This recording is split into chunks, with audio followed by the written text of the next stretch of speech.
You can definitely replace old leaking windows without replacing the siding. It's best to do it with the siding because then you're able to do it as part of a system, but there's multiple ways that you can replace the windows without having to replace the siding. One way is we'll cut back the siding around the window, and then we'll install the window, add all the tapes and necessary flashings and things that we need to do in there, and then we'll install a trim board over top of that.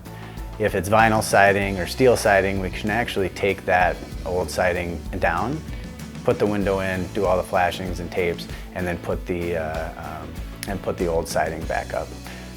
That doesn't work well in the wintertime, and with vinyl siding it gets a little brittle and tends to crack, and so we have to be extra careful with that. But it is a way to get your windows replaced without having to do a whole siding job. But generally, if you can swing it, installing windows with your whole siding project is the best way to do it.